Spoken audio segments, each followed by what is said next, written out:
Praise the Lord. மீண்டும் உங்களை சந்திப்பதில் கர்த்தருக்குள் மகிழ்ச்சி அடைகிறேன். இந்த நகை கர்த்தர் இந்த 8வது மாதத்திலும் 1ஆம் தேதியிலிருந்து 14ஆம் தேதி 14 நாட்கள் தேவநகை கர்த்தர் உங்களுடைய அவருடைய தேவ சத்தத்தை அறிவிக்க போகிறாங்க. நிச்சயமா அது நம்முடைய ஆவிக்குரிய வாழ்க்கைக்கு மிகவும் பிரயோஜனமுள்ளதா இருக்கும்னு சொல்லி கர்த்தருக்குள்ள விசுவாசிக்கிறேன். நிச்சயமா தொடர்ந்து கவனிங்க. தேவநகை கர்த்தர் நம்மளோட அநேக காரியங்களை கற்றுக் கொடுக்க இருக்கிறாங்க. நிச்சயமா அது நம்முடைய ஆவிக்குரிய வாழ்க்கைக்கு நம்முடைய குடும்பங்களுக்கு மிகவும் பிரயோஜனமுள்ளதா இருக்கும் அப்படின்னு சொல்லி கர்த்தருக்குள்ள விசுவாசிக்கிறேன். அதனால தொடர்ந்து நீங்க இதுல இந்த காலைய வேளையில அமர்ந்திருக்கும்படியாக தெய்வ சமூகத்துல விண்ணப்பிக்கிறேன். ஜெபிக்கலாம். அன்புள்ள இயேசப்பா, உமக்கு ஸ்தோத்திரம் டாடி. பரிசுத்த ஆவியானவரே, உம்மை நன்றியோடு வரவேற்கிறோம், உம்மை துதிக்கிறேன் இயேசப்பா.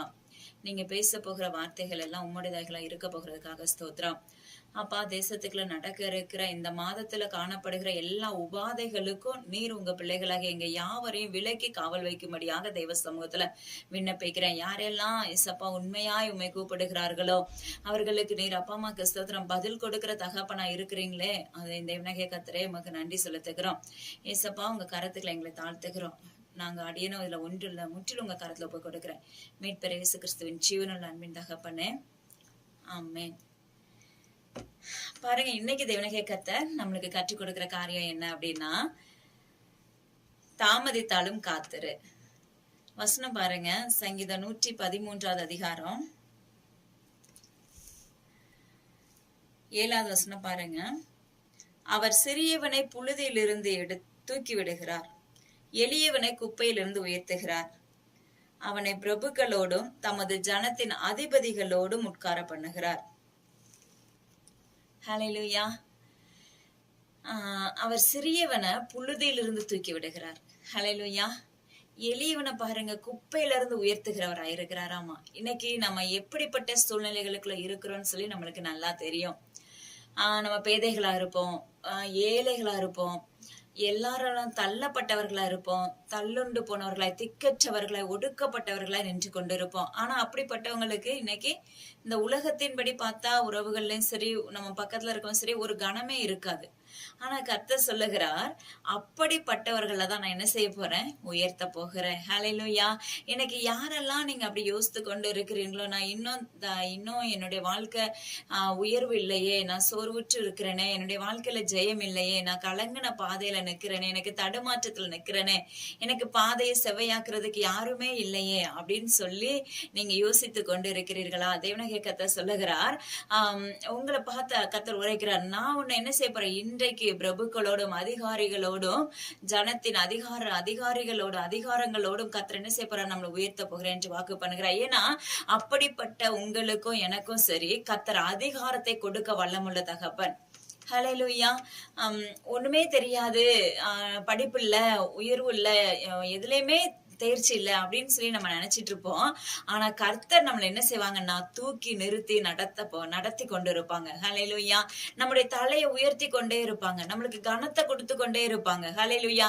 ஏன்னா நம்மள இருக்கவர் யார் அப்படின்னா, சர்வ வல்லமையுள்ள உயிருள்ள ஜீவனுள்ள தேவனாகிய கர்த்தர்.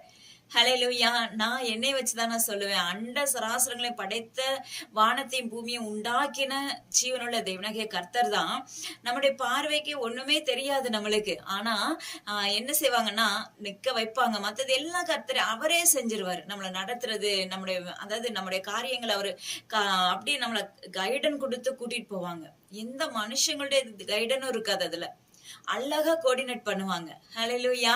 அதனால நீங்க என்ன செய்யாதீங்க, உங்களுடைய வாழ்க்கையில என்ன செய்யாதீங்க, கலங்காதீங்க. நம்முடைய வாழ்க்கை, நான் இன்னும் இந்த புழுதியில இருக்கிறேனே, இன்னும் இந்த குப்பையில இருக்கிறேனே, கர்த்தர் சொல்லுகிறார். உன்னை பார்த்து கர்த்தர் உரைக்கிறார், மகனே மகளே, அப்பா அம்மாக்கு ஸ்தோத்திரம். பிரிசில்லா ஜீவனுள்ள தேவனாகிய கர்த்தர் உரைக்கிறார், அப்பா அம்மாக்கு ஸ்தோத்திரம். இனி உலகத்துக்கு முன்பாக தேவனுடைய சாயலாக நீ நிற்பதை உலகம் காண போகிறது என்று கர்த்தர் வாக்கு பண்ணுகிறார். அநேக ஜாதிகளுக்கு தேவனாகிய கர்த்தர் உன்னை தீர்க்க தரிசியாக எழுப்ப போகிறேன் என்று கர்த்தர் வாக்கு பண்ணுகிறார். ஹல்லேலூயா. அது மாத்திரமல்ல, பாருங்களேன், தாமதிப்பதில்லை. ஹல்லேலூயா. அதாவது நம்முடைய வாழ்க்கையில எதையுமே தாமதிக்காதபடி இருந்துச்சுன்னா நம்ம அதை நம்மளுக்கு சந்தோஷம் இருக்கும். அதாவது தாமதிக்காம இருக்கும்போது நம்ம அதை பெற்றுக்கொள்ளும் போது நம்மளுடைய வாழ்க்கையில ஒரு நல்ல இன்பம் இருக்கும். உடனே நம்ம அதுக்கு அது கிடைச்ச உடனே நம்மளுக்கு என்ன மிகப்பெரிய சந்தோஷம் இருக்கும். ஆனா இன்னைக்கு சொல்லி கொடுக்கிறார், என்ன சொல்லி கொடுக்குறாங்க அப்படின்னா, நீ தாமதித்தாலும் காத்திரு மகளே மகனே. ஹல்லேலூயா. ஆனா அது நம்மளால கூடாத காரியம் ஆயிடுச்சு. ஏன்னா நம்மளுடைய வாழ்க்கையில எல்லாமே சுலபமாவே பெற்று கொண்டிருப்போம். ஷார்ட்கட்லயே நம்ம எல்லாத்தையும் சுதந்திரிச்சிருப்போம். ஒண்ணு ஒரு பக்கம் பணத்த குடுத்து நம்ம அந்த அந்த பாதையை நம்ம சுதந்திரிச்சிருப்போம். ஏன்னா இது உலகத்துக்குள்ள நடக்கிறது. அதனால கர்த்தர் இந்த வார்த்தைகள நம்மளுக்கு அறிக்கை பண்றாங்க. அது மாத்திரம் இல்ல, இன்னொரு பாதை பார்த்தீங்கன்னா, ஷார்ட்கட்ட நம்ம விரும்பி விரும்பி ஓடியிருப்போம். அதாவது நாம உட்கார்ந்து ஜெபிக்காம ஒரு ஊழியர்ட்ட போய் நின்னு என்ன செய்வோம்? நம்முடைய காரியங்களுக்காக கேட்கிறது. ஆ அ நான் வந்து சொல்லுவேன், என்னைக்குமே சரி நீங்க கண்டிப்பா ஒரு ஊழியர்ட்ட கேட்கலாம். ஆனா வந்து நீங்களும் முழங்கால்ல நின்னா தான் அந்த ஊழியர்ட்ட கேட்கும்போது உங்களுக்கான வார்த்தைகள் அங்க கொடுக்கப்படும். ஹல்லேலூயா! அப்பா ஸ்தோத்திரம் டாடி. அதனால என்ன செய்றோம், நம்ம இப்படிப்பட்ட ஷார்ட்கட்ட மட்டும் தான் நம்ம தெரிந்து கொண்டவர்களா இருக்கோம். இதனால நம்மளுக்கு என்ன செய்ய முடியல? காத்திருக்க முடியல. ஹல்லேலூயா! அப்பா ஸ்தோத்திரம் டாடி. எதையுமே காத்திருந்து பெற்றுக்கொள்றது தான் ஜெயம் எடுக்கும். ஹல்லேலூயா! எதுலயுமே காத்திருந்து காத்திருந்து அவருடைய சமூகத்துல அமர்ந்திருந்து அமர்ந்திருந்து அவர் சொல்லுவாரு, "நீ என் சமூகத்துல அமர்ந்திரு. நானே தேவன் என்று அறிந்து கொள்ளுவாய்." ஹல்லேலூயா! அதுதான் அப்பமா ஸ்தோத்திரம். நம்ம காத்திருக்கும் போது மட்டும்தான் நம்முடைய வாழ்க்கையில கர்த்தர் நம்மளோடு உறவாட முடியும். இன்னைக்கு நம்ம ஒரு ரேஷன் கடைக்கு போகிறோம். பாருங்க அங்க எவ்வளவு கியூ நின்னாலும் கண்டிப்பா இன்னைக்கு வந்து பொருள் வாங்குறீங்களோ இல்லையோ கண்டிப்பா நம்முடைய சைன் போட வேண்டியது இருக்குது. அப்போ அதுக்காகவாவது நம்ம என்ன பண்றோம்? நின்னு அத அத நம்ம என்ன பண்றோம்? சைன் பண்ணிட்டு அந்த பொருட்கள நம்ம வாங்கிட்டு வருகிறோம். அப்ப அதுக்கெல்லாம் நம்மளுக்கு என்ன செய்ய முடியும்? காத்திருக்க முடியும். ஹல்லேலூயா! அது மாத்திரமல்ல, இப்ப பாருங்க ஒரு வெளியிலயோ டூரோ போறீங்க அப்படின்னு வச்சுக்கோங்களேன். ஒரு பஸ்ஸோ இது ஏதோ ஒண்ணு கொஞ்சம் இல்ல ஒரு காலேஜ் போறீங்க. கொஞ்சம் ஒரு 10 நிமிஷம் அந்த பஸ் லேட்டா வந்துச்சு அப்படின்னா, நம்ம என்ன பண்ணுவோம்? அச்சோ! காத்தே இருக்க முடியாது நம்மளுக்கு. உடனே அங்க என்ன நடக்குமோ, அங்க ஓப்பன் ஆயிருமே, அப்படி என்னெல்லாமோ நம்ம மைண்ட்ல வரும். ஆனா, இதெல்லாம் உலக பிரகாரமான காரியம். இந்த ஒரு சின்ன சின்ன விஷயத்திலேயே நம்மளால காத்திருக்க முடியாத பட்சத்துல, எப்படி நம்ம தேவ சமூகத்துல காத்திருக்க முடியும்? ஹல்லேலூயா! ஏன்னா, காத்திருந்தா மட்டும்தான் நீங்க ஜெயம் எடுக்க முடியும். நான் அப்படிதான் சொல்லுவேன், தேவனுடைய நாமத்தை கொண்டு. ஏன்னா, என்னைய என் தகப்பன் அப்படிதான் பல காலங்களாக காத்திருக்க வச்சு அவருடைய சமூகத்துல உட்கார வச்சுதான் என் தேவனகே கர்த்தர் எனக்கு ஒண்ணுமே தெரியாட்டாலும் அவர் சொன்னா நான் போய் உட்காருவேன். அவ்வளவுதான். என் சமூகத்துல அமர்ந்திரு மகளே. ஹல்லேலூயா! அந்த ஒண்ணே ஒண்ணுதான். சரி ஏசப்பா சொல்லிட்டாங்க. அது நல்லதோ கெட்டதோ எனக்கு தெரியாது. நான் போய் என்ன செய்றேன்? உட்கார்றேன். அப்படின்னு சொல்லிட்டு என்ன பண்ணிருவோம்? அவருடைய சமூகத்துல நம்ம காத்திருக்க ஆரம்பிச்சிருவோம். அதனால அப்ப அத அப்படியே படிப்படியா கர்த்தர் என்ன அப்படியே கொண்டு வர பழக்குனாங்க. ஃபர்ஸ்ட் ஒரு 3 டேஸ், அப்புறம் ஒரு 7 டேஸ், அப்புறம் பாத்தீங்கன்னா, அப்படியே ஒவ்வொரு ஒவ்வொரு கொஞ்சம் கொஞ்சம் நாட்களா என் தேவனாகிய கர்த்தர் என்ன செஞ்சாங்கன்னா, அவருடைய சமூகத்துல உட்கார வச்சு என்ன பழக்கப்படுத்துனாங்க. ஹல்லேலூயா! என்னுடைய உலக பிரகாரமான காரியங்கள உடைக்க ஆரம்பிச்சாங்க. ஆவிக்குரிய வாழ்க்கையில எழும்புறதுக்கு முன்னாடி இருக்கிற எல்லா கிரியைகளையும் உடைக்க ஆரம்பிச்சாங்க. அது மாத்திரமல்ல, ஆவிக்குரிய வாழ்க்கையில எழும்புனதுக்கு பிற்பாடு எவ்வளவு பிசாசு போராடுவாங்கிறதையும் உடைக்க ஆரம்பிச்சாங்க. ஹல்லேலூயா! அப்பா ஸ்தோத்திரம் டாடி. அன்றிலிருந்து இன்று வரைக்கும் கர்த்தர் என்னோடு கூட இருந்து, எங்களோடு கூட இருந்து ஒவ்வொரு காரியத்தை கிளியர் பண்ணி கொடுத்து எங்களை நடத்தி கொண்டு வருகிறாங்க. அப்பா ஸ்தோத்திரம் டாடி. நான் ஒண்ணே ஒண்ணு சொல்றது என்ன அப்படின்னா, கர்த்தருடைய சமூகத்துல நீங்க காத்திருக்கும் பட்சத்துல மட்டும்தான் ஆவிக்குரிய வாழ்க்கையில நம்ம எழுப்பப்பட முடியும். கிருபைகளை பெற முடியும். மேலும் மேலும் அடுத்த ஸ்டெப்புக்குள்ள போக முடியும். ஹல்லேலூயா! அபிஷேகம் பெற்றுட்டோம் அப்படின்னா அதே இதுல நம்ம இருந்தோம்னா நம்ம ஒண்ணுமே இல்ல. அரைச்சமாவே நம்ம அரைச்சுக்கிட்டு இருக்கோம் அப்படின்னு சொல்லி உலக பிரகாரமா சொல்லுவது போல அப்படிதான் நம்ம இருப்போம். அப்ப அது வந்து நம்ம என்ன பண்ணணும்? நம்ம அடுத்த இம்ப்ரூவ்மெண்ட் வேணும் நம்முடைய வாழ்க்கையில. அடுத்து நான் என்ன செய்யணும்ப்பா? எனக்கு அடுத்த கட்டத்துக்குள்ள என்ன கொண்டு போங்க. அதுக்கு நான் என்ன செய்யணும்? எப்படி காத்திருக்கணும்? எப்படி உபவாசிக்கணும்? நீங்க என் பக்கத்துல வாங்க. எனக்கு சொல்லிக் கொடுங்க. அப்படின்னு சொல்லி நீங்க என்ன செய்யணும்? கேட்டு கேட்டு அவருக்குள்ள வளருகிற பிள்ளைகளாய் மாற்றப்பட வேண்டும். எனக்கு தெரிஞ்சு கர்த்தர் எனக்கு கொடுத்த ஒவ்வொரு பிள்ளைகளையுமே கர்த்தர் இன்னைக்கு வரைக்கும் அப்படிதான் நடத்தி கொண்டு வருகிறாங்க. ஹல்லேலூயா! அப்பா ஸ்தோத்திரம் டாடி. நான் இது பெருமைக்காக சொல்லல. ஆனா அதுதான் உண்மை. ஏன்னா அந்த குடும்பங்கள் எல்லாம் எழுப்புதலுக்கான குடும்பங்களாக ஆயத்தப்பட்டு கொண்டிருக்கிறது. தேவனுடைய நாமத்தை கொண்டு உரைக்கிறார். ஹல்லேலூயா! அப்பா ஸ்தோத்திரம் டாடி. அதனால பாருங்க, இன்னைக்கு நம்ம வாழ்க்கையில நம்ம சொல்லுவோம், காத்திருக்கும் போது வனாந்தரமா இருக்கும். நம்மள வருத்தி தேவ சமூகத்துல உட்காரும்போது அது எப்படி இருக்குங்கிறத கண்டிப்பா நீங்க உட்கார்ந்து பாத்தீங்கன்னா நிச்சயமா அதை உணர முடியும். ஆனா அதுல இருக்கிற பலன் பாத்தீங்கன்னா பகிரங்கமா இருக்கும். கழுகுகளுக்கு ஒத்த செட்டைகள் அப்ப அந்த நேரத்துல கொடுக்கப்படும். நிச்சயமாகவே அதை நம்மளால உணர முடியும். அப்படிப்பட்ட பலத்தின் ஆவிய கர்த்தர் நம்மளுக்கு ஊற்றியிருப்பாங்க. ஆனா பாருங்க, அப்பா ஸ்தோத்திரம் டாடி. அவருடைய சமூகத்துல காத்து இருக்கும் போது அடுத்தடுத்து உங்களுக்கு பாத்தீங்கன்னா அவருடைய கிரீடத்தை சூட்டுகிறவராய் கர்த்தர் நம்மளோடு இருப்பாங்க. ஹalleluya. இப்போ ஊழியரா இருக்கட்டும், நம்ம ஊழிய பாதையில நம்ம இருக்கிறவங்களா இருப்போம். ஆனா பாருங்க, நம்மளுக்கு அந்த காத்திருக்கிற டைமே இருக்காது. ஊழியத்துல பிஸியா ஓடிட்டே இருப்போம். ஆனா நான் சொல்லுவேன், எவ்வளவு பிஸியா நீங்க இருந்தாலும் சரி, கர்த்தருடைய சமூகத்துல காத்திருக்காம நீங்க தினமும் ஓடிட்டு இருந்தீங்கன்னா, அந்த அந்த காலம் வேஸ்டா போயிரும்.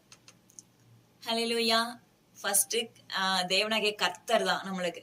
2வது நம்முடைய குடும்பங்கள். 3வது தான் கர்த்தர் கொடுத்த ஊழியங்கள். ஹalleluya. நான் அப்படிதான் சொல்லுவேன். ஏசப்பா எப்பனாலும் உங்ககிட்ட நான் உட்கார்றேன். நீங்க சொன்னீங்கன்னா அந்த வேலையை செய்யறோம். அவ்வளவுதான். நீங்க அதை உங்க வாழ்க்கையில கடைபிடிச்சு பாருங்க. அப்பதான் நம்முடைய வாழ்க்கையில ஏன்னா நம்ம நினைப்போம், இது ஆண்டவர் கொடுத்த ஊழியம் தானே அப்படின்னு சொல்லிட்டு. நிச்சயமா ஆண்டவர் கொடுத்த ஊழியம் தான். ஆனா நீ தேவ சமூகத்துல 1 மணி நேரமாவது உட்காராம, அப்பா அம்மாக்கு ஸ்தோத்திரம் டாடி, நீ தேவனுடைய வேலையை செய்யவே முடியாது. அது வேஸ்டா போயிரும் மகனே மகளே. ஹalleluya. ஏன்னா நீங்க கொஞ்ச நேரமாவது அவருடைய சமூகத்துல அமர்ந்திருந்தாதான் நாளைக்கு நீங்க போகிற இடத்துல என்ன நடக்க போகிறது, உனக்கு முன்பாக உன்னுடைய முகத்துக்கு முன்பாக கர்த்தர் சொல்லுவார், அப்பமா கிறிஸ்து உன் அரணை என்ன செய்ய காத்துக்கொள். உன் முகத்துக்கு முன்பாக என்ன செய்ய போறா, சத்துருவானவன் போராட போகிறான். ஹalleluya அப்படின்னு சொல்லுவாரு. அப்ப அந்த சத்தத்தை நம்ம எப்படி கேட்கிறது? அவருடைய சமூகத்துல அமர்ந்திருந்து காத்திருந்து கேட்கும் போதுதான் நம்மளுக்கு முன்பாக போராடுகிற எல்லா வல்லமைகளையும் உடைக்க முடியும். அந்த உடைக்கக்கூடிய அதிகாரத்தை கர்த்தர் நம்ம ஒவ்வொருத்தருக்குள்ளயும் வச்சிருப்பாங்க. அல்லது அவரே அந்த நாள்ல அந்த கிரியைகளை உடைச்சு என்ன செய்வாங்க, நம்மளை தூக்கி நிமிர்த்தி அடுத்த காரியத்தை செய்ய வைப்பாங்க. அதனால தயவு செஞ்சு என்ன செய்யுங்க, காத்திருந்தாதான் பலன் பெற முடியும். காத்திருந்தாதான் நம்ம பெற்றுக்கொள்ள முடியும். காத்திருந்து நீங்க நான் இன்னுமே எனக்கு கிடைக்கல அப்படின்னு சொன்னீங்கன்னா, நம்முடைய ஆவிக்குரிய வாழ்க்கையில எதுலயோ ஒரு காரியத்துல தடுமாற்றம் இருக்கும். நம்ம சரீரத்துல தடுமாற்றம் இருக்கும். நம்முடைய எண்ணங்கள் சுத்திகரிக்கப்படாம இருக்கும். நம்முடைய இருதயங்கள் சுத்திகரிக்கப்படாம இருக்கும். அப்படி இருந்து நான் இவ்வளவு காலம் காத்திருந்துட்டேன் ஏசப்பாட்டா, இன்னும் எனக்கு என்ன எனக்கு குழந்தை இல்ல. ஆனா கர்த்தர் சொல்லுகிறார், மலடியை பிள்ளை தாட்சி ஆக்குகிறேன் என்று கர்த்தர் வாக்கு பண்ணுகிறார். ஹalleluya. இன்னைக்கு யாரெல்லாம் ரொம்ப கண்ணீரோடு நின்று கொண்டு இருக்கிறீங்களோ, எஸ்தர் ஜீவனுள்ள தேவனாகிய கர்த்தர் உரைக்கிறார், அப்ப உன் கற்பத்தை தேவனாகிய கர்த்தர் திறக்கிறவராய் வருகிறேன் என்று வாக்கு பண்ணுகிறார். ஹalleluya. அப்ப உமக்கு ஸ்தோத்திரம் டாடி. அப்போ யாரெல்லாம் இதுல நின்று கொண்டு இருக்கிறார்களோ, கலங்கி போய் அப்படிப்பட்டவர்களுடைய அவங்களுடைய இருதயத்தை கர்த்தர் கண்ணோக்கி பார்க்கிறேன் என்று கர்த்தர் வாக்கு பண்ணுகிறார். பாருங்க, நம்ம ஊழிய பாதைக்கு முன்பாக கர்த்தரால் தெரிந்து கொள்ளப்பட்ட பிள்ளைங்களுக்கு நிச்சயமா வனாந்தரம் இருக்கும்.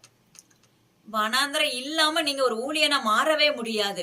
நீங்க ஒரு அப்பமா ஸ்தோத்திரம் டாடி, நீங்க தெரிந்து கொள்ளப்பட்ட ஜனமா மாறவே முடியாது. ஊழியர்ங்கிறதுலாம் 2வது இருக்கட்டும். நம்ம ஒரு தெரிந்து கொள்ளப்பட்ட ஜனம் அப்படின்னு சொல்லி கர்த்தர் நம்மள ஆதியிலே தாயின் கருவிலேயே தெரிந்தெடுத்துட்டாங்க அப்படின்னு சொல்லி சொன்னா, நிச்சயமா நம்மளுக்கு முன்பாக ஒரு வனாந்தரம் உண்டு. ஈஸியா அப்படி வனாந்திரம் இல்லாம நான் தேவனுடைய சாயலா மாறிட்டேன் அப்படின்னா, கண்டிப்பா அதுக்கு பிற்பாடு அதை சந்திக்க வேண்டிய சூழ்நிலை வரும். ஏன்னா அந்த மோசே எடுத்துக்கோங்க, ஆபிரகாம் எடுத்துக்கோங்க, எல்லாருக்குமே பாருங்க, ஆபிரகாமுக்கு பாத்தீங்கன்னா குழந்தையே இல்ல. அது ஒரு ஏசப்பா வாக்கு பண்ணிருப்பாங்க, நான் என்ன செய்வேன், உனக்கு ஒரு ஈசாக்க கொடுப்பேன்னு சொல்லி வாக்கு பண்ணாலும் அதை சுதந்திரிக்கிறதுக்கு எவ்வளவு காலங்கள் ஆயிருச்சு. அப்ப அதுவே ஒரு மன போராட்டமா இருந்திருக்கும் அந்த அம்மாவுக்கு. அப்ப பாத்தீங்கன்னா அதே போல அந்த மோசைக்கு பாருங்க, 40 வருஷம் ஆடு மேய்க்க போட்டுருவாங்க அந்த வனாந்தரம். ஆனா அதுக்கு பிற்பாடுதான் கர்த்தர் என்ன செய்யறாரு, தன்னுடைய ஜனங்களை வழி நடத்துவதற்காக ஆயத்தப்படுத்துகிறார். ஹalleluya. ஆனா என்ன ஆகுது, மோசைக்கு தாயின் கருவுல அந்த உருவாகும் முன்னமே அந்த ஜனங்களை வழி நடத்தக்கூடிய திட்டம் உள்ள இருக்கு. அது நிமித்து தெரிந்து கொள்ளப்பட்ட ஜனமா மாற்றப்படுறாரு, எழுப்பப்படுறாரு. அதே போலதான் இன்னைக்கு நம்மளுடைய வாழ்க்கையிலும் பாருங்க, ஒரு யோசிப்பு எடுத்துக்கோங்க. அநேக பாடுகளுக்கு பிற்பாடுதான் ஒரு கவர்னரா அந்த இடத்துல உயிர்ப்பிக்கிறாங்க. ஆனா அத்தனையிலையும் பாருங்க, பொறுமையா என்ன செய்யறாங்க, கையாளுகிறவர்களா இருக்கு. ஆனா நம்மளுடைய வாழ்க்கையில கொஞ்ச நேரம் காத்திருக்க நம்மளுக்கு, அதாவது உலக பிரகாரமா எல்லாத்துலயும் காத்திருப்போம், வெயிட் பண்ணுவோம். ஒரு அதிகாரியை பார்க்கணும்னா இப்ப எவ்வளவு நேரம்னாலும் என்ன செய்வோம், வெயிட் பண்ணி உட்காருவோம். அது மாத்திரமல்ல, அதை விட ஹாஸ்பிட்டல் எல்லாம் போனோம்னு பாத்தீங்கன்னா இத்தனாவது டோக்கன்னா அது வரைக்கும் நம்ம வெயிட் பண்ணி என்ன செய்யறோம், அந்த மருத்துவரை பார்த்துட்டு வர்றோம். அதுக்கெல்லாம் நம்மளுக்கு டயர்ட் ஆகாது. ஹalleluya. நான் யாரையும் குறைய சொல்லல, இதுதான் இன்னைக்கு உலகத்துல நடக்குது. ஆனா இதெல்லாம் தவிர்த்து நீ தேவ சமூகத்துல காத்திருக்கும் பட்சத்துல ஒரு 1/2 மணி நேரம், கர்த்தர் சொல்லுவார், 1 மணி நேரமாவது விழித்திருக்க கூடாதா? ஹalleluya. அதே போலதான் இன்னைக்கு உங்களுக்காகவும் உங்களுடைய குடும்பங்களுக்காகவும் கர்த்தர் சொல்லுகிறார், நீங்க 1 மணி நேரமாவது விழித்திருந்தா மட்டும்தான் உன்னுடைய குடும்பம் தேவனுடைய நாமத்தை கொண்டு பாதுகாக்கப்படும். ஹல்லேலூயா. உங்களுடைய குடும்பம் தேவனுடைய நாமத்தை கொண்டு, ஏன்னா உன்னுடைய அரணை காத்துக்கொள்ள சொல்றாரு. ஏன்னா அப்பா அம்மாக்கு ஸ்தோத்திரம் டாடி.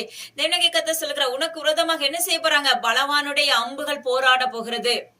இந்த மாதத்துல அநேக காரியங்களை காண போகிறீர்கள். அதற்கு முன்பாக என்ன செய்யுங்க? உங்களுடைய அரணை காத்து கொள்ளுங்கள். உன்னை முகத்துக்கு முன்பாக சத்ருவானவன் போராட இருக்கிறான். அதற்கு முன்பாக உன்னுடைய என்ன செய்ய? வீட்டை சுற்றிலும் உன்னுடைய குடும்பங்களை சுற்றிலும் தேவ அக்கினியை போட்டு தேவ சமூகத்துல விழித்திருந்து ஜெபிக்கிற பிள்ளைகளை எழும்புங்கள் என்று கர்த்தர் வாக்கு பண்ணுகிறார். அதாவது குழந்தைகளுக்கு மிகப்பெரிய பாதிப்புகள் கொடுக்கப்படும் நாட்கள் வந்தது என்று கர்த்தர் வாக்கு பண்ணுகிறார். அதனால தயவு செய்து, அது எசப்பா சொன்ன வார்த்தை மிகவும் கடினமானது. அதனால தயவு செய்து அந்த அந்த குழந்தைகளுக்காக என்ன செய்யுங்க? ஜெபிக்க ஆரம்பிச்சிருங்க, யாரா இருந்தாலும் சரி. அப்போ நம்முடைய வாழ்க்கையில வனாந்தரம் இன்னும் நான் சுதந்திரிக்கல, இன்னும் நான் சிலர் சொல்லுவாங்க, நான் இன்னுமே இவ்வளோ காலம் காத்திருக்கேன்ப்பா, ஆனா இன்னுமே என் தகப்பன் எனக்கு எதுவுமே செய்யலையே அப்படின்னு சொல்லி நீங்க அப்படின்னு சொல்லி யாராவது நிக்கிறீங்கன்னா, இன்னும் என்கிட்ட நான் எதுல சரி செய்யப்படணும்ப்பான்னு சொல்லி கேளுங்க. சிலருக்குலாம் 7 ஆண்டுகள்லாம் காத்திருப்பாங்க. நான் பார்த்திருக்கேன், எனக்கு கேட்டிருக்கேன். ஆனா அப்படி காத்திருந்தும் சில காரியங்கள் நடைபெறாம இருக்கும். அப்போ கர்த்தர் என்ன செஞ்சிருப்பாங்க? அதற்கான நம்மள சரி செஞ்சிட்டு இருப்பாங்க. நம்முடைய குடும்பத்தை ஒழுங்குபடுத்தி கொண்டிருப்பாங்க. ஏன்னா எங்களுடைய வாழ்க்கையில முதலாவது என்ன கர்த்தரை தெரிந்தெடுத்த பிற்பாடு ஃபர்ஸ்ட் என்ன உருவாக்க ஆரம்பிச்சாங்க.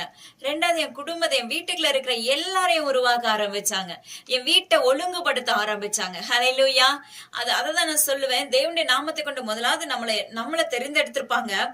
அந்த குடும்பத்தையே தெரிந்தெடுத்திருப்பாங்க. அந்த குடும்பத்துல அப்பா அம்மாக்கு ஸ்தோத்திரம் டாடி, அந்த ஒழுங்குபடுத்த ஆரம்பிப்பாங்க. நம்ம வீட்டுக்குள்ள ஒழுங்குமுறைகள் அவசியமான ஒன்று. இன்னைக்கு ஊழியர்களா இருப்போம், ஆனா அந்த வீட்டுக்குள்ள ஒழுங்கு இருக்காது. அந்த வீட்டுக்குள்ள அப்பா அம்மா ஸ்தோத்திரம் கர்த்தர் சொல்லிட்டாரு அப்படின்னு சொல்லிட்டு என்ன செய்வான்? தாறுமாறா ஊழியம் பண்ண ஆரம்பிச்சிருவோம். ஆனா நம்முடைய சரீரங்களுக்கு வேலியடைப்பு இருக்காது. இப்படி நிறைய காரியங்கள்ல என்ன செய்வோம்? நம்ம பாத்தீங்கன்னா தவறுதலா நடந்து கொண்டு இருப்போம். அதெல்லாம் மேற்கொள்ளப்படணும் அப்படின்னா நம்ம தேவனாகிய கர்த்தரோட உறவாடுகிற அனுபவம் வேணும். ஹல்லேலூயா. அப்பா அம்மாக்கு ஸ்தோத்திரம். நம்முடைய குடும்பங்கள் ஒழுங்குபடுத்தப்பட்ட பிற்பாடுதான் நம்ம மற்றவங்களுக்கே நம்முடைய சத்தியத்தை அறிவிக்க முடியும். அதனால தயவு செஞ்சு என்ன பண்ணுங்க? யாரா இருந்தாலும் சரி, நீங்க கொஞ்ச நேரமாவது தேவ சமூகத்துல காத்திருப்பு அப்படின்னா, சிலர் கேக்குறது எப்படி காத்திருக்கிறது? ஜெபிச்சுட்டு அப்படியே காத்திருக்கிறதா கர்த்தர் பேசுறதுக்கு?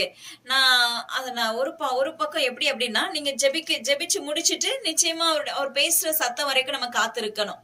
சிலருக்கு எவ்வளவு நேரம் உட்கார்ந்தாலும் இயேசுவோட சத்தத்தை கேட்க முடியாது. ஏன்னா நம்ம ஆவிக்குரிய வாழ்க்கையில ஜெபத்தை முடிச்ச பிற்பாடு நம்முடைய சிந்தைகள்லாம் மாற்றப்பட்டு விடும்.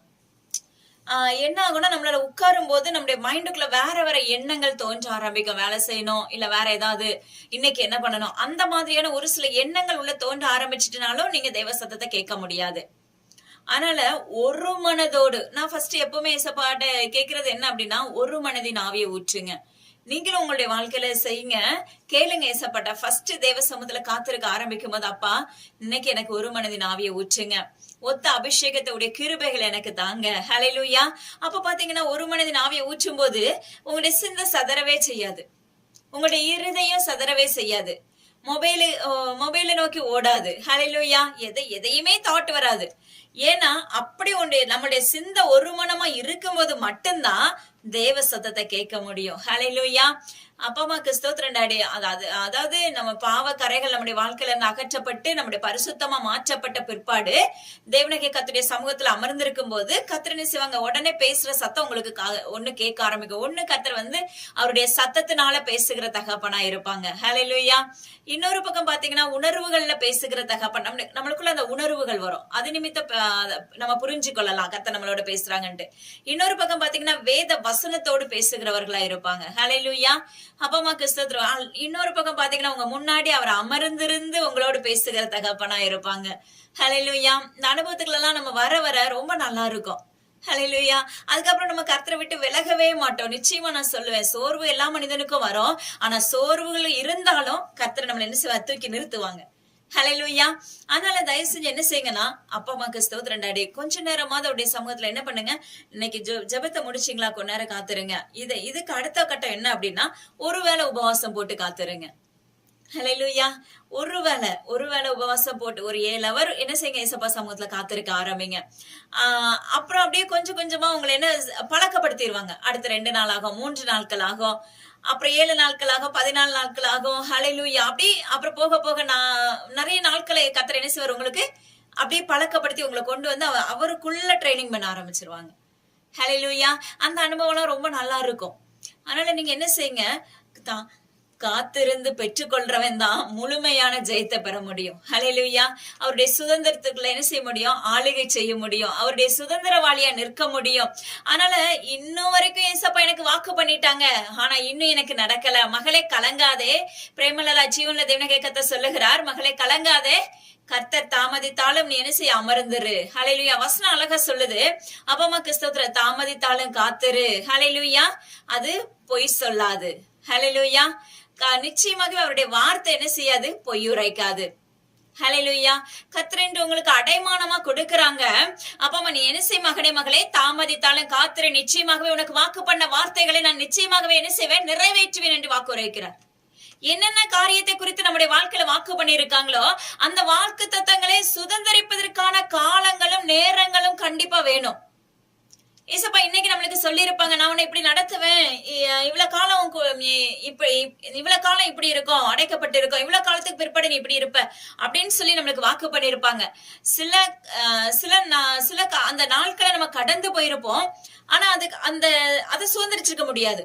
அப்படி இருக்கும்போது கர்த்தருக்கு தெரியும், இதை இன்னும் கொஞ்சம் என்ன செய்யணும், காத்திருக்க வைக்கணும். அப்பா அதை கொடுக்கும் போதுதான் என் பிள்ளை என்ன செய்வா, முழுசா அதை சுதந்திரிக்க முடியும் அப்படின்னு சொல்லி நம்மளுக்கு அவருக்கு தெரியும், ஜீவன தகப்பனுக்கு.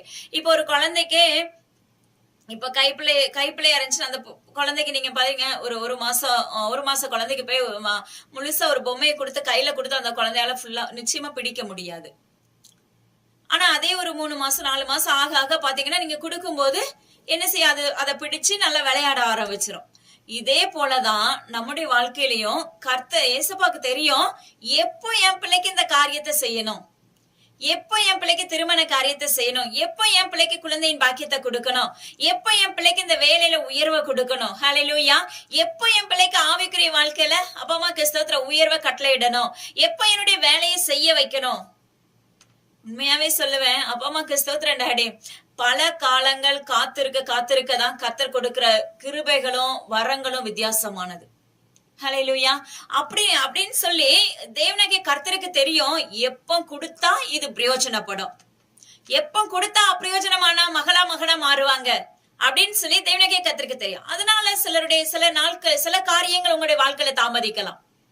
அதனால அந்த தாமதத்தை குறிச்சு என்ன செஞ்சிடாதீங்க, கலங்கிறாதீங்க. ஆனா நான் ஒண்ணு சொல்ல விரும்புறேன், கர்த்தர் உங்களோட என்னோட இருந்தாரே என்றால் அந்த குடும்பத்தை தேவன் தான் நடத்துறாங்க அப்படின்னு நீங்க உங்களால அக்யூட்டா சொல்ல முடியும்னா அந்த வீட்டுக்குள்ள அப்பா அம்மாக்கு நீங்க எதை குறிச்சுமே கலங்க வேண்டாம். அந்தந்த வேலையில என்ன வேணுமோ அந்த மன்னாவை உங்களுக்கு கொடுக்க ஆரம்பிச்சிருவாங்க. உலக பிரகாரமான காரியமா இருக்கட்டும், ஆவிக்குரிய காரியமா இருக்கட்டும், அப்படியே கர்த்தர் நடத்துறத நிச்சயமா உங்களால உணர முடியும். அந்த அனுபவம் அதுக்குள்ள போகும்போது பாத்தீங்கன்னா ரொம்ப இனிமையா இருக்கும். அத அப்படியே யோசித்து அதாவது அத யார்கிட்டயாவது ஷேர் பண்ணா கூட ஷேர் பண்ணணும்னு இருக்கும், ஆனா அது அவங்களால புரிஞ்சிக்கவும் முடியாது, அந்த அளவுக்கு அந்த அனுபவம் இருக்கும். அதனால தேவனுடைய கர்த்தருடைய சமூகத்துல காத்திருந்து நான் பலன் பெறலன்னு சொல்லவே முடியாது. நீங்க தாமதித்தாலும் என்ன செய்யுங்க மகனே மகளே, அப்பா அம்மா காத்திருங்கள். ஹalleluya. நீங்க தாமதித்தாலும் கர்த்தர் சொன்ன வாக்குத்தத்தம் உங்க வாழ்க்கையில நிச்சயமாகவே நிறைவேறும். நீங்க தாமதித்தாலும் அப்பா அம்மாக்கு ஸ்தோத்திரம், உங்களுடைய வாழ்க்கையில இன்னும் நடக்கல, இன்னும் வேலை இல்ல, இன்னும் தரித்திரமா இருக்கிற, இன்னும் என் வாழ்க்கையில பணம் இல்ல, என் கடன் அடைக்கப்படல, இன்னும் என்னுடைய வாழ்க்கையில இருக்க மாந்திரிகங்கள் உடைக்கப்படல. ஹalleluya. ஜீவனுள்ள தேவனுடைய கர்த்தர் சொல்லுகிறார், வேலை வரும், என்னுடைய வேலை வரணும்னு சொல்லுவாரு அழகா. அந்த திருமண காணா ஒரு கல்யாணத்துல பாருங்க, அந்த அம்மா சொல்லுவாங்க, மரியல் அம்மா சொல்லுவாங்க, இவர் என்ன சொல்றாரு அதை செய்யுங்க அப்படின்னு சொல்லிடுவாங்க. ஹalleluya. ஆனா அந்த இடத்துல பாருங்க, அவருடைய வேலை வரணும். அந்த வேலை வரும்போதுதான் அந்த தண்ணி என்ன செய்றாரு, நிரப்ப ஆரம்பிக்கிறாங்க. ஹalleluya. அது திராட்சை ரசமா மாற்றப்படுது. அதே முதல் ரசத்தை காட்டிலும் பிந்தின ரசம் விலையேற பெற்ற ருசியுள்ளதா இருக்கிறது. அதே போலதான் நம்முடைய வாழ்க்கையிலும் சரி, காத்திருந்து பலன் பெறல அப்படின்னு சொன்னாலும் ஆனா திரும்ப அதுக்காக முறுமுறுக்காதபடி. மற்றவெல்லாம் இன்னைக்கு நிறைய பேர் சொல்ற வார்த்தை என்ன அப்படின்னா, மற்றவங்க எல்லாம் நல்லா இருக்காங்க, நீ மற்றவனை பார்த்தா நீங்க கீழே விழுந்துருவீங்க. நீங்க ஃபர்ஸ்ட் நம்முடைய வாழ்க்கையில மற்றவனையே நம்ம பார்க்க கூடாது. இன்னைக்கு நிறைய பேருடைய வாழ்க்கையில இருக்கிற சத்தம் அதுதான். பாருங்க, அவங்க தேவனை தேடவே இல்ல, உலக பிரகாரமா அழைத்து போறாங்க, எல்லாம் பண்றாங்க, ஆனா அவங்க பாருங்க உயர்ந்துட்டே இருக்காங்க. அவர்கள் அழைக்கப்பட்ட ஜனம். ஹல்லேலூயா. தெரிந்து கொள்ளப்பட்ட ஜனமா இருந்தா இந்த வனாந்தரத்தை கடந்துதான் போகணும். ரத்த கண்ணீர் உண்மையாவே அப்படியே பிழிஞ்சு எடுப்பாங்க. எலியாவின் சால்வை எப்படி பிழிஞ்சு எடுத்து முன்பாக இருக்க யோர்தான முறிக்கு அடிப்பாரோ அதே போலதான் ஜீவனுள்ள தேவனாகிய கர்த்தர் நம்முடைய வாழ்க்கையிலும் பிழிஞ்சு எடுத்துதான் என்ன செய்யறாங்க, இதுதான் அவருடைய சிலுவை சுமந்து கொண்டு போகிறது. ஹல்லேலூயா. பிழிஞ்சு எடுத்துதான் என்ன செய்யறாங்க, அடுத்த ஸ்டெப்புக்குள்ள கொண்டு போறாங்க. ஒரே ஒரு சின்ன ஸ்டெப்பா தான் இருக்கும். அப்படிதான் நம்ம கடந்து வரணும். சிலருக்கு லக்கு இருக்கும், உடனே எல்லாத்தையும் பெற்றுக் கொள்ளுவாங்க. ஹல்லேலூயா. அதனால ஜீவனுள்ள தேவனாகிய கர்த்தருடைய சமூகத்துல காத்திருக்கிறதுனால என் வாழ்க்கையில எதுவுமே தாமதிச்சுட்டு அப்படி நீங்க சொல்ல முடியாது. நான் இவ்வளவு நாள் ஆண்டவரை சுமந்துட்டேன், ஆனா இன்னும் என் வாழ்க்கையில நடக்கல அப்படின்னும் நீங்க சொல்ல முடியாது. மற்றவங்களை பார்த்துட்டு அவங்க நல்லா இருக்காங்க, நான் இன்னும் ஏன் தரித்திரமா இருக்கிறேன், ஏன் நான் அவரை தானே தேடுறேன், அவரை தானே பிடிச்சிருக்கிறேன், இவருதான் எனக்கு எல்லாமே, இவருதானே உயிருள்ள தேவன் சொல்லி நான் அறிஞ்சு வந்துட்டேன், ஆனா என்னமோ போய் எந்த இடத்துலயும் காலை என்னால வைக்க முடியாதே அப்படின்னு சொல்லி நீங்க யோசிச்சா கூட நிச்சயமாவே சொல்லுவேன், ஜீவனுள்ள தேவனாகிய கர்த்தர் ஒருவர் மட்டும்தான். பிதா குமாரன் பரிசுத்தாவின் நாமத்தினால தொழுது கொள்ளுகிற யாவருமே தேவனுடைய பிள்ளைகளை கர்த்தர் எழுப்ப போகிறார். ஹல்லேலூயா. அப்பா ஸ்தோத்திரம். அந்த சிச்சைகள் எதுக்கு? மோசேக்கு 40 ஆண்டுகள். யோசிச்சு பாருங்க.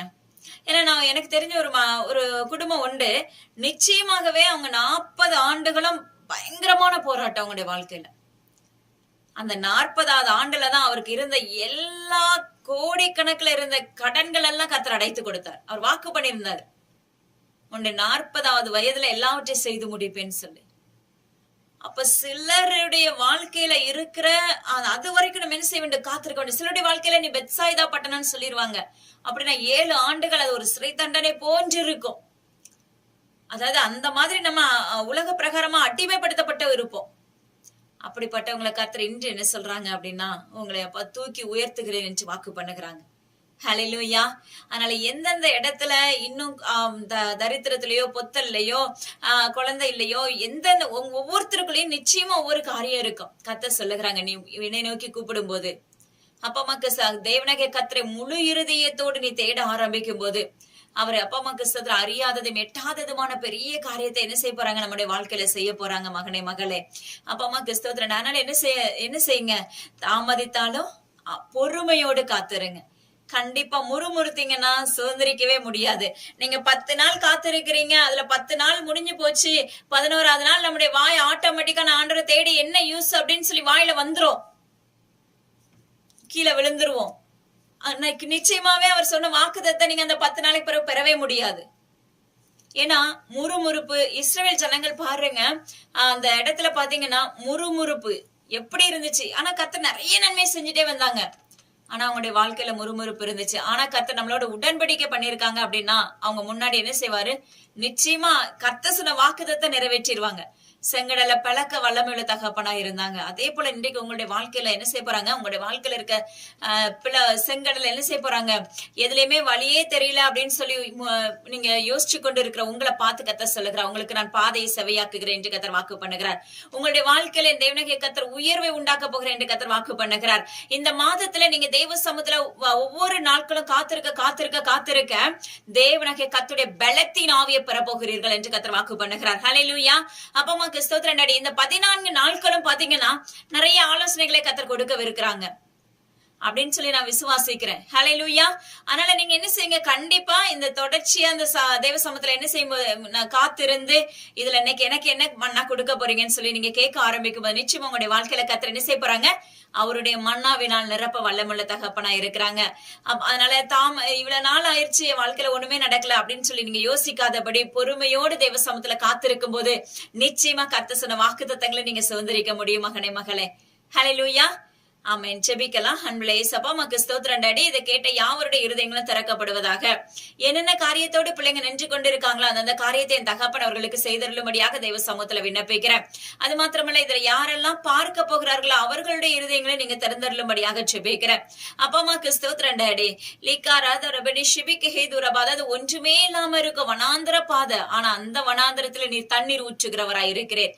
அப்பா ஆகாரின் பிள்ளையின் கண்ணீரை கண்ட தேவனாகிய கர்த்தர், அப்பா நாங்க யாரெல்லாம் கூப்பிடுகிறார்களோ, அப்பா என்னை நோக்கி கூப்பிடு சொல்லியிருக்கீங்களே, உங்களை நோக்கி யாரெல்லாம் விண்ணப்பிக்கிறாங்களே சப்பா, அவர்கள் எல்லாருக்கும் நீங்க தண்ணீரை நிரப்ப வல்லமுள்ள தகப்பனா இருக்கிறீங்க.